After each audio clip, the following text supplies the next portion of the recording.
Beleza, rapaziada, tá no ar a edição de hoje do Swish TV Show, edição de terça-feira, dia 26 de maio. Na edição de hoje, nós vamos fazer aquele bom e velho recap, né, das finais de conferência. Vamos falar sobre os jogos 4, né? A gente teve San Antonio vencendo o jogo 4 contra o Thunder e empatando a série. A gente vai agora para uma melhor de 3 entre Thunder e Spurs. Essa série que tá do caralho, tá muito foda essa série. E ontem a gente teve o Knicks vencendo o jogo 4 contra o Cavs e fechando a conta, né? O Knicks varreu o Cavaliers, o Knicks está nas finais da NBA, né? Pela primeira vez desde 1999, o New York Knicks irá disputar o título, né? Um momento, cara, espetacular para essa torcida que tanto sofreu, né? Que tanto foi humilhada, que tanto foi escorraçada, que tanto foi tirada pra merda, né? Essa torcida finalmente teve o seu momento de alegria, né? Ontem as ruas de Nova York ficaram malucas, insanas, na verdade ainda estão insanas, né? Ainda tá saindo vídeo de torcedor do Knicks completamente alucinado nas ruas de New York, né? E aí eu só fico imaginando como teria sido se essa série tivesse sido fechada no Garden. Porque o jogo de ontem foi em Cleveland. Se o Knicks ganha a conferência no Garden, jogando em Nova York, puta que me pariu. Irmão, o Garden ia abaixo. A verdade é essa, o Madison Square Garden viria abaixo se essa série tivesse terminado em Nova York. Né? Eu até acho que o Knicks quis terminar ontem pra preservar, né, o patrimônio. Porque o Madison Square Garden ia ser derrubado se essa série termina. No momento em que o Jalen Brunson erguesse o troféu de MVP do leste, que inclusive foi entregue a ele por Patrick Ewing e o Walt Frazier, né, dois dos maiores jogadores da história do Knicks, né, um momento icônico para essa franquia. Até porque, pra mim, com o título de ontem do leste e com o MVP das finais de conferência, o Jalen Brunson, ele se firma de forma indiscutível como um dos 3 maiores da história da franquia. Eu já colocava o Brunson como um top 3 da história do Knicks, mas eu acho que depois de ontem, com ele colocando o Knicks nas finais da NBA pela primeira vez em 26 anos, eu acho que depois de ontem isso deixou de ser uma opinião e virou um fato, né? Pra mim é fato que o Jalen Brunson é um dos 3 maiores. E ver ele recebendo o troféu de MVP do leste do Patrick Ewing, que foi o último a levar o Knicks pra uma final, e do Walt Frazier, que foi o último que venceu um título pelo Knicks, eu achei muito simbólico e realmente um momento, cara, um momento icônico, sabe? Foi um momento icônico, muito foda poder presenciar isso. E obviamente, pro torcedor do Knicks foi ainda mais especial, foi ainda mais foda. Muito da hora, cara, muito da hora ver o Knicks de volta às finais. Vamos ver quem que o Knicks vai enfrentar, né? Se vai ser Thunder, se vai ser San Antonio. Obviamente, né, o meu desejo é que a gente tenha uma final toda azul e laranja, né? Seria meu sonho, né? Meu sonho de princesa. Mas San Antonio não tá, né? Não tá muito afim de deixar meu sonho se realizar, não. Né? San Antonio tá dificultando demais as coisas, o que não surpreende, né? Já era esperado uma série dura. Enfim, vamos aqui falar sobre esses 2 jogos 4. Na verdade, eu já comecei, então já vou embalar, já vou falar mais sobre esse jogo 4 entre Knicks e Cavs. Deixa eu só pedir pra você deixar o like, que é importante, se inscrever no canal se não for inscrito, compartilhar o conteúdo com seus amigos.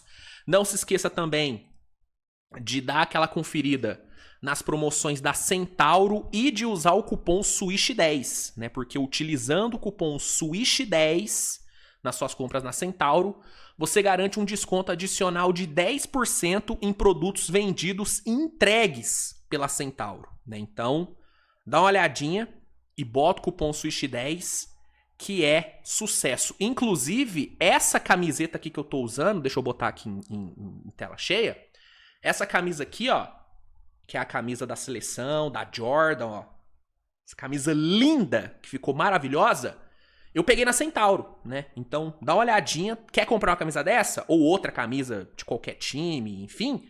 Vai na Centauro, que com certeza você vai encontrar, né, o produto que você quer, com um preço muito bacana. E se ele for vendido e entregue pela Centauro, você ainda consegue um desconto de 10%. Então, vai lá, que é sucesso, tá bom? Inclusive, linda demais essa camisa, né, cara? Puta que pariu. Chegou hoje pra mim. Puta, camisa maravilhosa. Eu queria ficar tão bem com essa camisa como o Luka ficou. Né? Vocês lembram de quando o Luka chegou com essa camisa pro jogo do Lakers? Eu comprei na expectativa de ficar igual ele, mas é difícil, né? A carcassinha do esloveno é um pouco melhor, né? Ele tá um pouquinho melhor que o meu. Eu vou chegar lá, hein? Tô chegando aí, Luquita. Projeto Skinny Swish... segue firme. Inclusive, galera da NBA House que for esse ano vai encontrar um Swish mais magro, né? Que ano passado, vou te falar, ano passado tava a minha versão jumbo, né? Ano passado tava parecendo um tanque de guerra. Esse ano ainda não vou estar, né? No slim, mas eu já vou estar bem melhor. Então, espero vocês na NBA House, hein? Eu ainda não sei os dias exatos que eu vou estar na NBA House, mas eu vou estar lá. Eu vou estar lá, estarei presente. Então, galera que for lá, pode falar comigo, vamos tirar uma foto, vamos trocar uma ideia, que vai ser foda. Vai ser foda. Enfim, vamos então já começar o programa. Deixa eu só rodar a vinhetinha. E aí, na volta, eu já continuo a falar sobre, né, a classificação do Knicks para as finais da NBA. E aí eu fecho falando sobre Spurs e Thunder, tá bom? Bora! E ó, pessoal, se por acaso vocês ouvirem né, um barulhinho de vento, é porque eu tô com o ventilador ligado na minha cara, tá? Porque tá um calor inacreditável, né? Por isso que eu tô aqui, né? A lá LeBron James, né? Enxugando, né, o meu rosto, utilizando, né, um papel toalha. Inclusive, o LeBron é contra toalhas, né? O LeBron, ele só limpa seu rosto com papel toalha, né? Interessante, né? Uma característica marcante do velho. Enfim, ó, continuando a falar sobre a classificação do Knicks para as finais, cara, é um momento realmente muito foda. Sim, é um momento muito foda. A gente tá falando de uma das maiores franquias esportivas do mundo, né? Uma das franquias mais valiosas do mundo, né? Uma franquia que está localizada no maior mercado esportivo do mundo e numa das cidades mais famosas. Voltando às finais depois de 26 anos, cara. Isso é muito foda, né? Eu até falei ontem no vídeo que eu soltei que pra minha geração de fã de NBA, a grandeza do New York Knicks, ela sempre foi algo hipotético, né?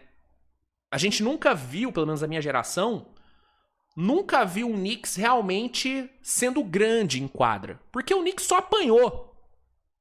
Assim, eu comecei a acompanhar a NBA em 2011, 2012.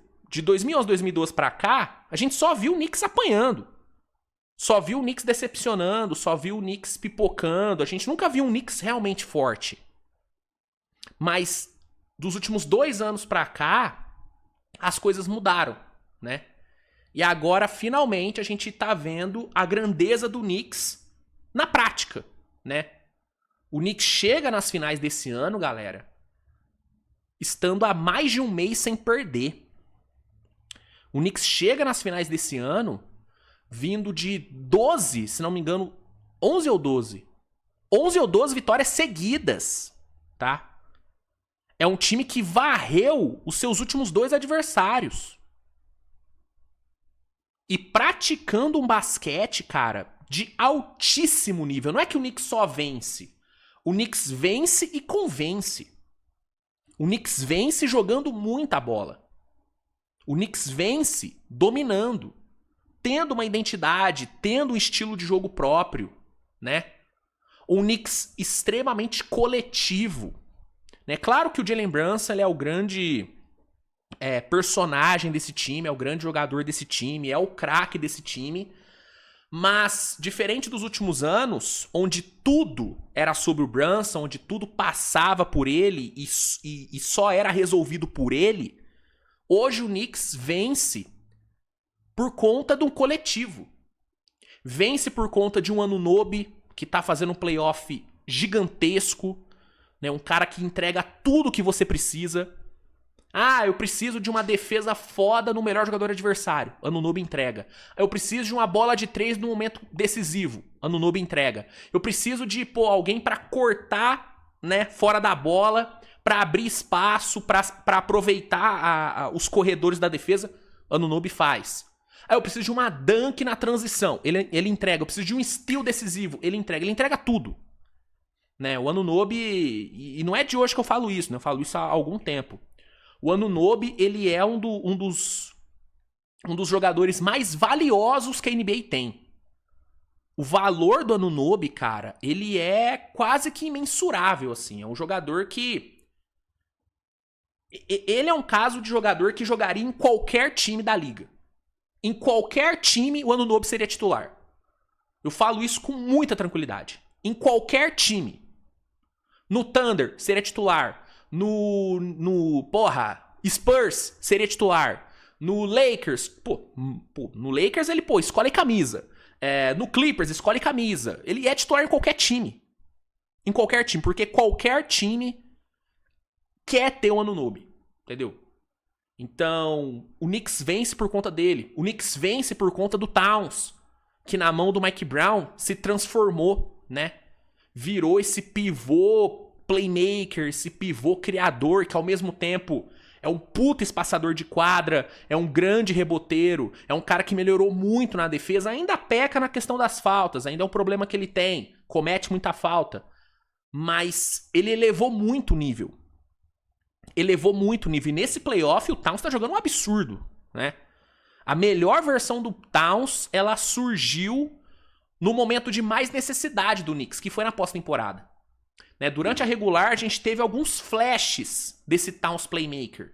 No playoff, ele apareceu de forma sólida, né?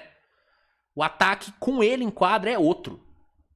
A forma como ele gera jogo pra todo mundo que tá ao redor dele, por conta da sua capacidade de passe, por conta da sua gravidade, por conta da sua inteligência, das suas leituras, é incrível, né? Então o Knicks vence por conta dele. O Knicks vence por conta de um Josh Hart, que é um leão em quadra. Né? Ele é o coração desse time do Knicks. Sabe, o Knicks não seria o que é hoje sem ter o Josh Hart. Né? É também outro cara extremamente valioso. Preenche todas as stat lines, entrega rebote, entrega roubo de bola, entrega bola de 3, entrega infiltração, entrega passe. Ele é um jogadorzaço, é um monstro, Josh Hart, né? Uma intensidade absurda, um cara que não cansa, né? Como diria o craque Neto, parece que tem 2 pulmão o Josh Hart. Parece que tem 2 pulmão. O monstro, o Josh Hart. Vence por conta de Mikal Bridges, né? Que depois de um começo de playoff complicado, né? O início dele ali contra a Atlanta não foi muito bom. Inclusive foi péssimo. Tanto que ele até chorou depois ali do jogo 3, se não me engano. Desde ali, mano, o Mikal Bridges ele virou outro jogador. Assim, elevando o nível, né, uma consistência absurda nos arremessos. Um absurdo também na defesa. Defendendo pra caralho o Mikal Bridges, né? Então vence por conta dele. Vence por conta do banco, que é um dos melhores bancos dessa pós-temporada. Né? Eu diria que depois do banco de Oklahoma, o banco do Knicks é o melhor da pós-temporada. Né? Mitchell Robinson, um monstro nos rebotes. Landry Shamet, decisivo demais nessas últimas 2 séries. Matando muita bola importante, em momentos importantes, aparecendo bem na defesa também. Né? Você tem um Jordan Clarkson muito importante, sendo bem menos peladeiro do que foi em outros momentos da carreira. O Miles McBride, que é um, cara, jogadorzaço, sou muito fã do McBride. Um Alvarado que entra ali e gera o caos necessário. Então, você tem um banco que também gera vitórias e você tem um Jalen Brunson, que é o cara que quando a parada aperta, que quando o jogo fica difícil, é o cara que bota a bolinha debaixo do braço e resolve. Foi assim, no único jogo difícil na série contra o Sixers, foi ele que foi lá e decidiu. Foi assim no único jogo difícil dessa série contra o Cavs, que foi aquele jogo 1, que o Knicks chegou a ficar 22 pontos atrás, faltando 8 minutos pra acabar o jogo, ele foi lá e resolveu, deitando pra cima do Harden em toda a posse. Esse é o Jalen Brunson. Um Jalen Brunson que, igual eu falei, ele deixou de ser o todo do Knicks pra virar a cereja do bolo. E uma baita cereja, Uma bela cereja, Então, é um Knicks vencedor. É um Knicks com mentalidade vencedora, é um Knicks com identidade, é um Knicks que tem condições de ser campeão. É óbvio que se você me perguntar, Luiz, contra San Antonio e contra o Thunder, o Knicks é favorito? Eu vou falar que não. Porque eu acho o Thunder e San Antonio times melhores do que o Knicks. Mas a diferença não é tão grande quanto a galera pinta. A galera acha que existe um abismo entre Knicks e Thunder ou Knicks e San Antonio. Não é assim, tá? Não é assim. Os dois são melhores do que o Knicks? Na minha opinião, sim. Eu apostaria em um dos dois contra o Knicks nas finais? Sim. Mas longe de achar que é um atropelo. Não, não é. O Knicks é um grande time. E se o jogo encaixar, o Knicks pode sim ser campeão, cara. Pode sim ser campeão. O que coroaria essa era de Jalen Brunson como talvez a melhor era da história da franquia Knicks. A real é essa. A gente tá falando, mano, de uma era onde o Knicks venceu 35 jogos em playoffs, onde venceu 7 séries de playoffs, onde foi 2 vezes finalista de conferência e 1 vez finalista de NBA. Se esse Knicks é campeão nesse ano, a era Jalen Brunson, que vai sim ser conhecida como era Jalen Brunson, porque ele é o cara que mudou as coisas em Nova York, ela vai ser uma era das mais vencedoras da história dessa franquia, Então, é um momento realmente, cara, absurdo para Nova York, Ao mesmo tempo que é um momento de extrema frustração e de dúvidas pro Cavs. Um time que sim chegou nas finais de conferência, que sim teve o seu melhor desempenho em playoffs em muitos anos, desde do fim da era LeBron, é o melhor desempenho do Cavs num playoff, indiscutivelmente. Mas, ao mesmo tempo, é um Cavs que termina essa sua campanha de final de conferência com mais derrotas do que vitórias no playoff. É um Cavs que venceu 10 que venceu 8 e perdeu 10 jogos nesse playoff. É um Cavs que poderia muito bem ter caído contra Toronto na primeira rodada. É um Cavs que não convenceu em nenhum momento. E que nessa final contra o Knicks foi completamente atropelado. Na única chance que o Cavs teve de ganhar um jogo, o Cavs tomou aquela virada histórica de 22 pontos. Uma das maiores pipocadas que eu já vi no playoff. Então, o sentimento que eu tenho em relação ao Cavs depois de ontem é de que, cara, talvez as coisas tenham que mudar. E é muito louco pensar em mudanças drásticas para um time que, como eu falei, foi finalista de conferência. Normalmente, um time que chega nas finais de conferência e é eliminado, ele termina deixando a sensação de que, com um ajustezinho dava pra chegar mais longe. Não é? Os times dão essa sensação. Por exemplo, o Pacers do ano retrasado, que foi varrido pelo Celtics, deixou essa sensação de que, é um ajustezinho que esses caras chegam mais longe. E chegaram no playoff, no playoff depois, foi finalista de NBA. O Cavs não, cara. A sensação que eu tenho em relação ao Cavs é de que tudo tem que mudar. É de que o Kenny Atkinson tem que ser mandado embora, é de que não dá pra renovar com o James Harden, porque o playoff dele foi um playoff muito abaixo, né? Claro, ele teve seus bons momentos, ele teve seus jogos bons, é fato que o Cavs não teria chegado nas finais de conferência se não fosse pela presença do Harden, isso é fato, tá? Dito isso, cara, a última impressão que ele deixou foi terrível. O jogo de ontem foi ridículo. Ridículo o jogo de ontem. E a série dele contra o Knicks foi uma coisa patética. Né? Sendo alvo constante na defesa. Toda hora o Knicks atacou e foi bem sucedido atacando ele. E no ataque não conseguiu fazer nada. Uma penca de turnover, uma penca de arremesso errado. Pô, velho. O Harden, somando, né, os últimos 3 jogos das 3 séries que ele jogou, né, contra Raptors, Pistons e Knicks, cara, ele teve mais turnovers do que arremessos certos, cara. Nos últimos 3 jogos dessas 3 séries, ele combinou pra 7 de 27 no field goal. Pra 1 de 17 pra 3 pontos. É ridículo, mano. É ridículo. Nos 18 jogos que ele jogou, ele só teve mais bolas de 3 do que turnovers em 2. Então, não tem como eu olhar pra esse desempenho dele e falar que não, tem que renovar, tem que dar renovação na mão dele. Porra! Não, a minha sensação é de que não dá pra renovar com o Harden. Agora, o que eu acho que vai acontecer? O Cavs vai renovar. Até porque eu duvido muito que não haja um acordo já pré-estabelecido entre ele e o Cavs. Quando ele aceitou ir pro Cavs na troca ali, eu tenho certeza que ele e o Cavs conversaram e chegaram a um acordo pré-estabelecido. Então, o Cavs vai renovar com o Harden. Agora, eu acho que deveria renovar? Não. Outra coisa, Kenny Atkinson. Não existe manter o Kenny Atkinson. O trabalho do Kenny Atkinson nessa temporada foi ridículo. Ridículo, tá? O Cavs chegou nas finais de conferência apesar do Kenny Atkinson. A verdade é essa. Apesar dele, não foi por conta dele. Foi apesar dele. Então manter ele para a próxima temporada, para mim é uma decisão terrível. Tá? Outro ponto. Esse garrafão Mobley e Jarrett Allen tem que acabar.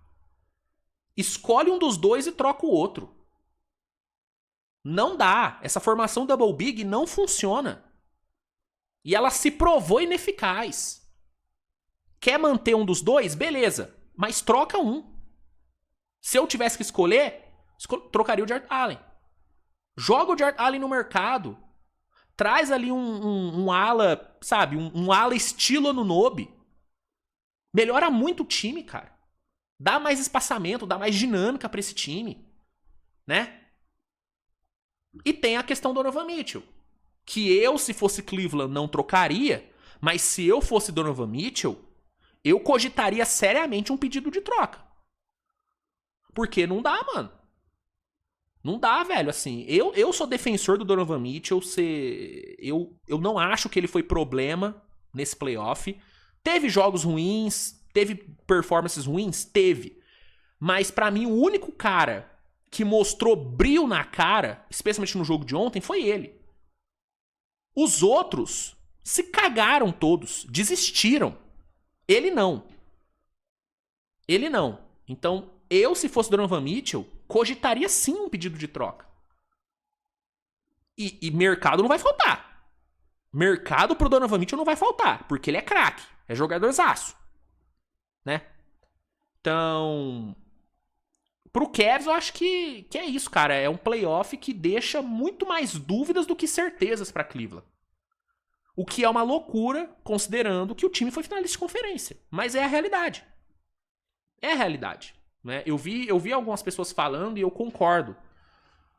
O Cavs, ele nunca mostrou ser merecedor do palco que estava. O Knicks se provou merecedor de estar nesse palco, que é uma final de conferência. O Cavs não. Parecia errado o Cavs estar lá. Não era pro Cavs estar lá. A sensação que me passou foi essa, né? E o fato deles terem sido varridos mostra muito isso, né? Então, é isso, cara. Assim, um paralelo muito foda entre os dois times. E agora, vamos ver, né? O que o Cavs vai fazer na off-season, quais mudanças vão ser feitas, se é que vão ser feitas. E vamos aguardar pra ver quem é que vai encarar o Nicão nas finais da NBA. Por falar nisso, por falar nos possíveis adversários, vamos falar sobre Thunder e San Antonio, né?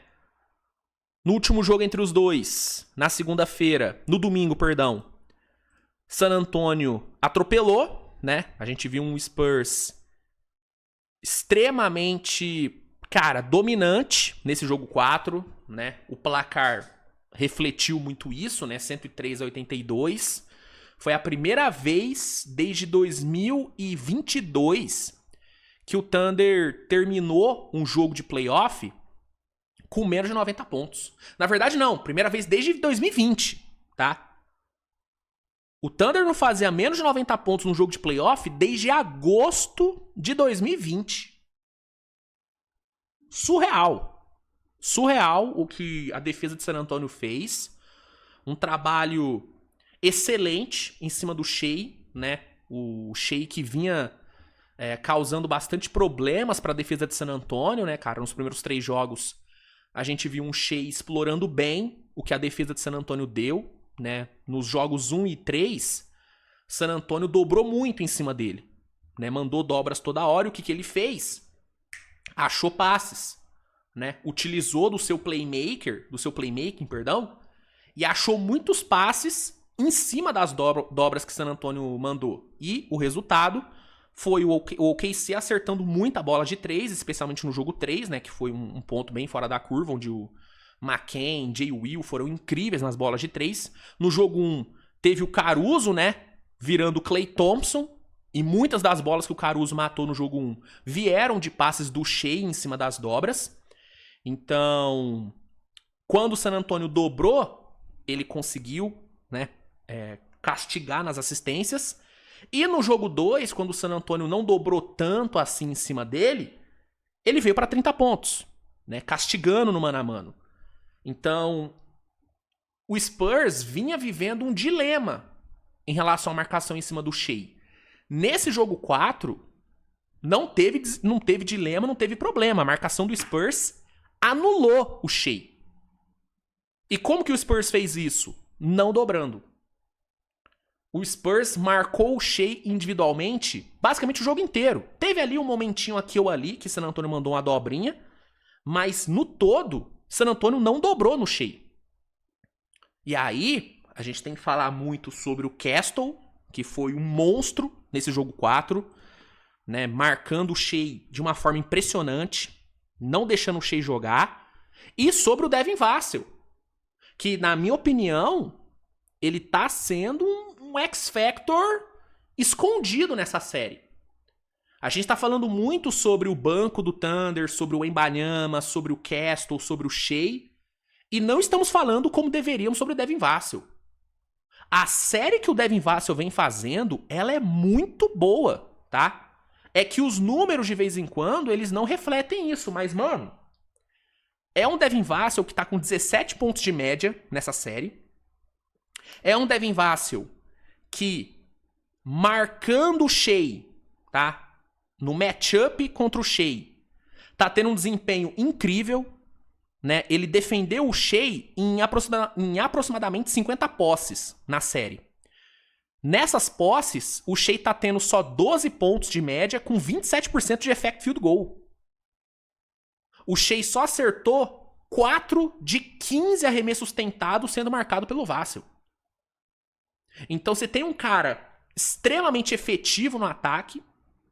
Pô, o Vassell, ele tá com... Pô, no jogo 1, ele meteu 54% de true shooting. No jogo 2, 74%. No jogo 3, 71%. E no jogo 4, 68%. Entendeu? É um cara que tá sendo absurdo nas bolas de 3. 61% dos pontos que o Devin Vassell marcou na série até agora são de bola de 3.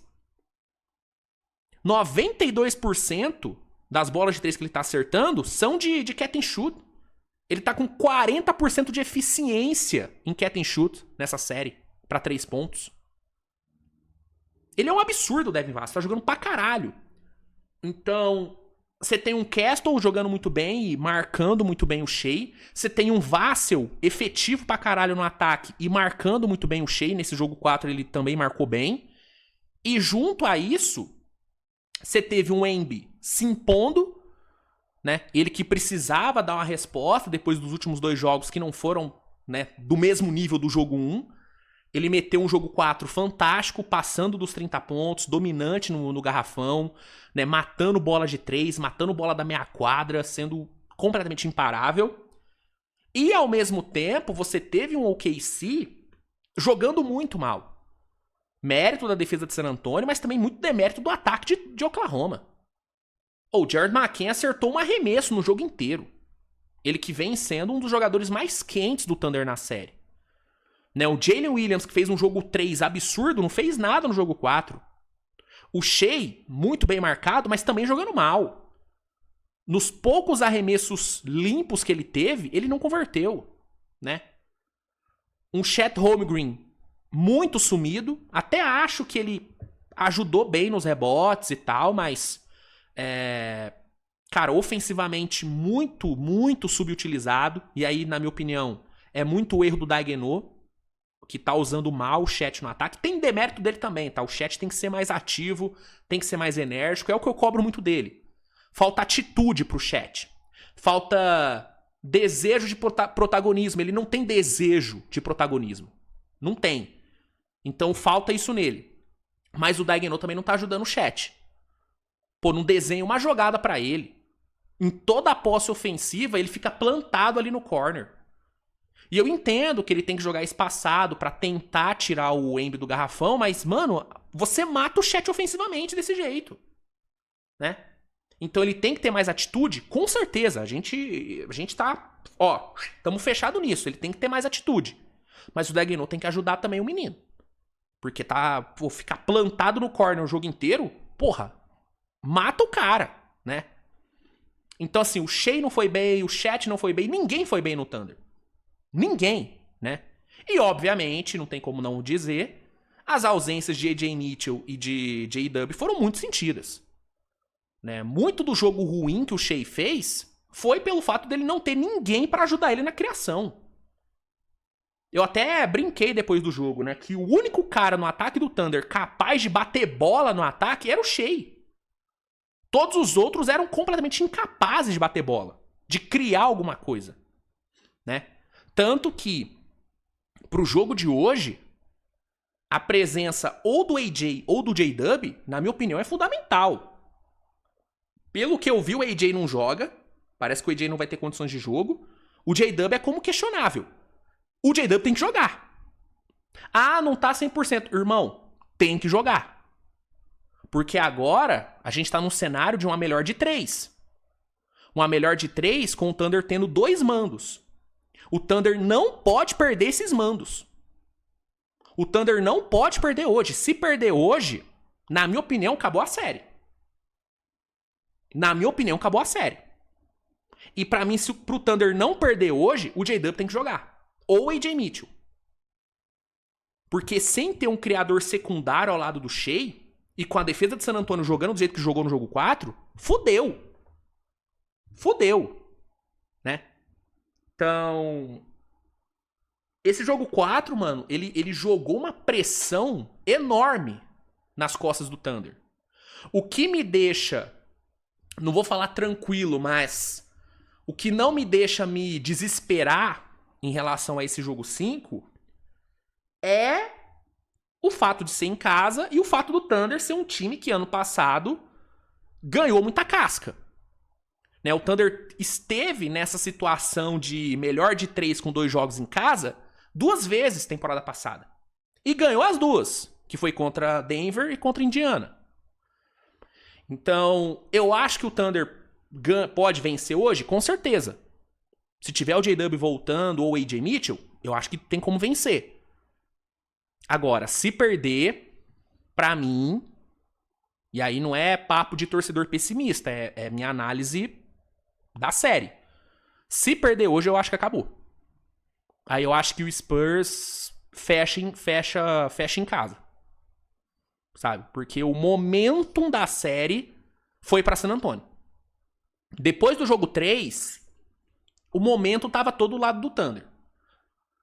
Depois desse jogo 4, com a forma que o Spurs ganhou, porque não é que o Spurs só ganhou, o Spurs dominou. Pra mim o momento virou pra San Antonio. Agora é ver o que o Thunder vai apresentar, vamos ver os ajustes que o Daigneault vai fazer. E vamos ver se fora de casa San Antonio vai conseguir replicar o que fez no jogo 4, que é difícil também. Defender do jeito que o Spurs defendeu no jogo 4, no jogo 5 fora de casa, é difícil. É difícil, né? Ao mesmo tempo, e aí pra tranquilizar o torcedor do Thunder, é muito difícil que o Thunder tenha um desempenho tão patético nos arremessos como teve no jogo 4. Porque foi uma coisa horrorosa. Foi muito fora da curva também, né? Enfim. Eu acho que vai ser um jogão. Acho que tem tudo pra ser um jogaço. E é um jogo decisivo na série. É um jogo decisivo. Porque se o Thunder ganhar hoje e retomar a liderança na série, é aquilo. São 2 match points pro Thunder. Sendo um em casa. Então a vitória hoje pro Thunder posiciona bem o time pra passar, assim como uma vitória hoje de San Antonio posiciona ainda melhor o time pra passar. Então é um jogo decisivo, vida ou morte. Fazia tempo, né, que a gente não tinha uma final de conferência indo pra um jogo 5 empatada, né? Fazia um tempinho. Pelo menos no Oeste fazia tempo, né? E vamos ver como é que vai estar a situação dos lesionados. O Thunder tem as questões do J-Dub e do AJ, mas o Spurs também tem o De'Aaron Fox, que ainda não tá 100%, o próprio Dylan Harper também não tá 100%, mas estão jogando.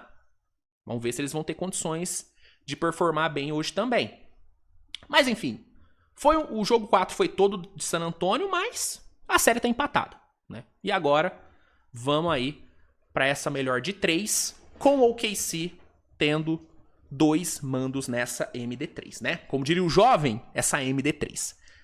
Pessoal, acho que é isso sobre os jogos 4. Acho que deu pra falar tudo que precisava.